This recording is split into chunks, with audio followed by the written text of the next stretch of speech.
मेरे स्टेटमेंट मानिए तो कैंसर बीमारी है ही नहीं। आप ये कह रहे हैं कि बिना दवा के अगर आप अपने खाने पे ध्यान दें तो ये रुक सकती हैं? आज मैक्सिमम बीमारियां इसलिए हो रही है कि हम ज़्यादा खा रहे हैं। हमने तरक्की यही की, लाइफ विथ पिल्स। भूख और वासना में अंतर समझना चाहिए। नॉन स्मोकर में लंग कैंसर इंडिया में हाईएस्ट हो चुका है।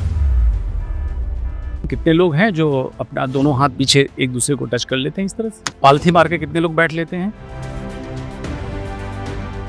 जब कोई कैंसर के डॉक्टर के पास जाता है तो उसको लगता है उसका डेथ वारंट लिखा जा रहा है। क्या वाकई स्थिति इतनी खराब है?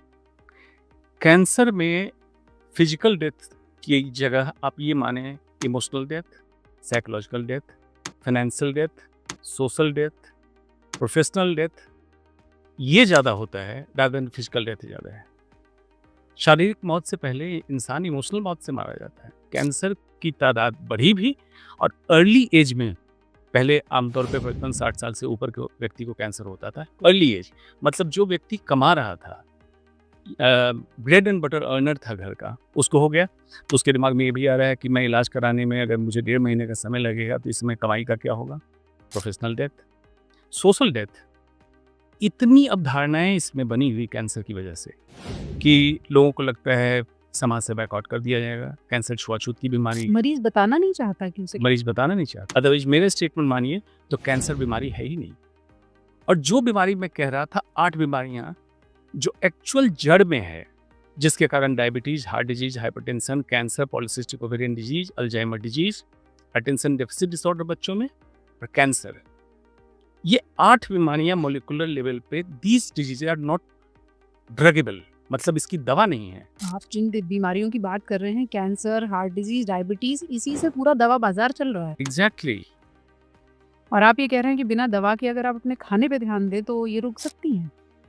जो भी चीज इंसान शरीर के अंदर ले जा रहा है, खाने के फॉर्म में मुंह से लेता है, डॉक्टर चलिए नसों से चढ़ा देगा, कहीं चढ़ा देगा। आपके लिए एक ही रास्ता बनाया गया, मुंह, और सांस के रास्ते आप ऑक्सीजन लेते हैं। अगर इन 2 रास्ते से जाने वाली चीजों को आप ठीक कर लें तो मैक्सिमम बीमारियां नहीं होंगी। ये जो हर 2 घंटे पे खाने का कॉन्सेप्ट है, इसको आजकल बहुत चैलेंज किया जाने लगा है। क्या ये सही है या बिल्कुल गलत? सही है। कैसे? जब भी इंसान खाना खाता है, अल्टीमेटली एक फॉर्मूला याद रखिए, glucose is essential for life जी। But glucose is not essential in the food. खाने में आपका मीठा हो जरूरी नहीं है, ठीक। लेकिन जब भी खाते हैं, वर्ल्ड का खाना, पूरे हिंदुस्तान नहीं पूरे विश्व को ले लें तो 70% खाने का पार्ट कार्बोहाइड्रेट है। राइट। आप कुछ भी उठा के देख लीजिए, चावल, रोटी, पास्ता, पिज्जा, जो भी देखेंगे 70% आपका खाने का कंपोनेंट कार्बोहाइड्रेट है। जी। जब ये बनेगा, इंसुलिन स्पाइक आएगा। इंसुलिन एक हार्मोन जो कि ग्लूकोज के लेवल को ब्लड में कम करता है, ये बढ़ेगा। ऐसी तो अपेरेंटली अच्छी चीज़ है कि ब्लड ग्लूकोज कम कर दिया, लेकिन अगर हमारे शरीर को उसमें कैलोरी की जरूरत नहीं थी तो इंसुलिन उसको कन्वर्ट करेगा, फैटी लिवर बनाएगा, फैट में स्टोर करेगा, और एक्स्ट्रा होगा बॉडी फैट में करेगा। 10 किलो तक सबक्यूटेनियस फैट अगर जमा होता है तो इंसान को बीमार नहीं करता है, लेकिन 10 किलो से ऊपर होगा तो बीमार करेगा। एवरेज हाइट के व्यक्ति की बात कर रहा हूँ। इंसुलिन यहाँ भी फैट बढ़ाया। दूसरा कहते हैं विसरल फैट। इंसान ऊपर से दुबला पतला रहेगा, पेट निकला रहेगा, that is visceral fat. 2.5 kilo तक की चर्बी जमा होगी, तब तक इंसान का बॉडी कोप अप करता है। 2.5 किलो से ऊपर होने के बाद बॉडी में क्रोनिक इन्फ्लेमेशन बढ़ने लगेगा। इसके लिए रिस्पॉन्सिबल है क्रोनिक स्ट्रेस या multiple stress in the same day. Visceral fat बढ़ा। और लिवर फैट, सिर्फ 250 ग्राम फैट अगर लिवर में जमा हो जाए, fatty liver, insulin resistance, chronic inflammation, polycystic ovarian disease. Insulin itself cancer promoter है। जब खाने में शुगर ज़्यादा जाएगी तो लंबा इंसुलिन स्पाइक भी आएगा, आपका इंसुलिन रेजिस्टेंस होगा, और ये इंसुलिन काम करेगा एज ग्रोथ फैक्टर।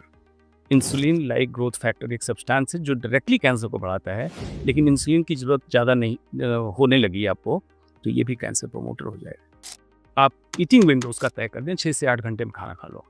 सुबह जगने के 4 से 5 घंटे में पहला मील ले लो, उससे 6 से 7 घंटे में दूसरा मील ले लो, 2 मील आप लो, और इवनिंग के बाद कुछ भी खाना ना खाओ। स्पेशली फूड फॉर्म में मत लो। कुछ लोग दूध ले लेते हैं ये समझ के दूध खाना नहीं है, दूध बहुत डेंजरस है।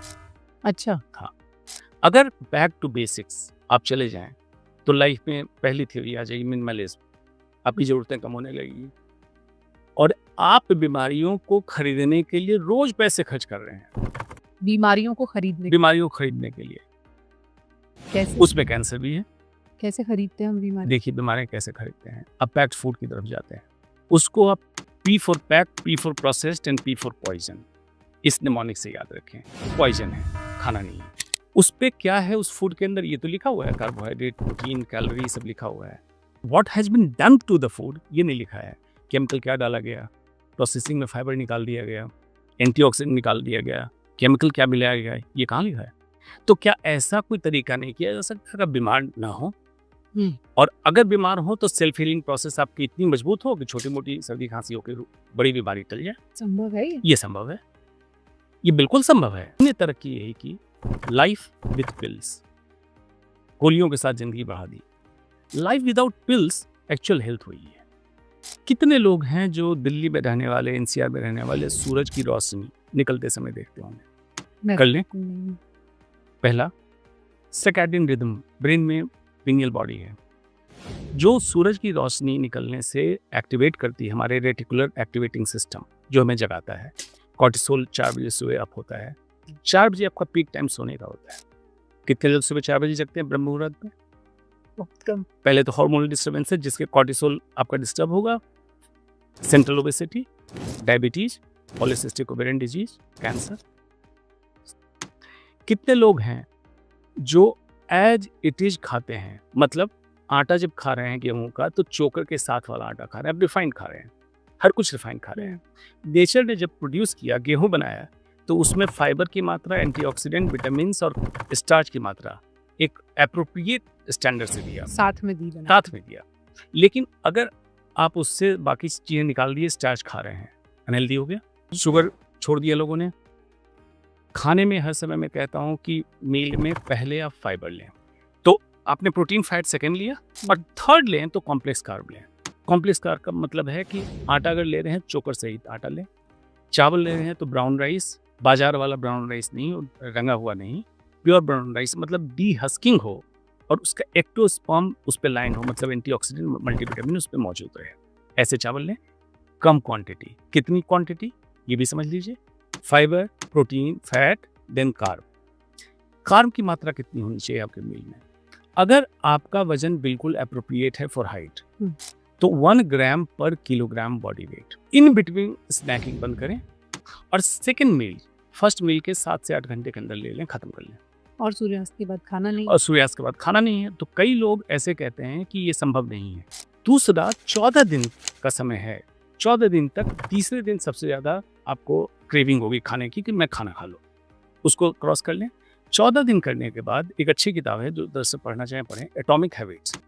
14 दिन तक जो आप दिनचर्या में ले आते हैं वो आपके एटॉमिक हैबिट में आने लगता है, और 1 साल जब आपने कर लिया तो आपका ये पार्ट ऑफ लाइफ बन जाता है।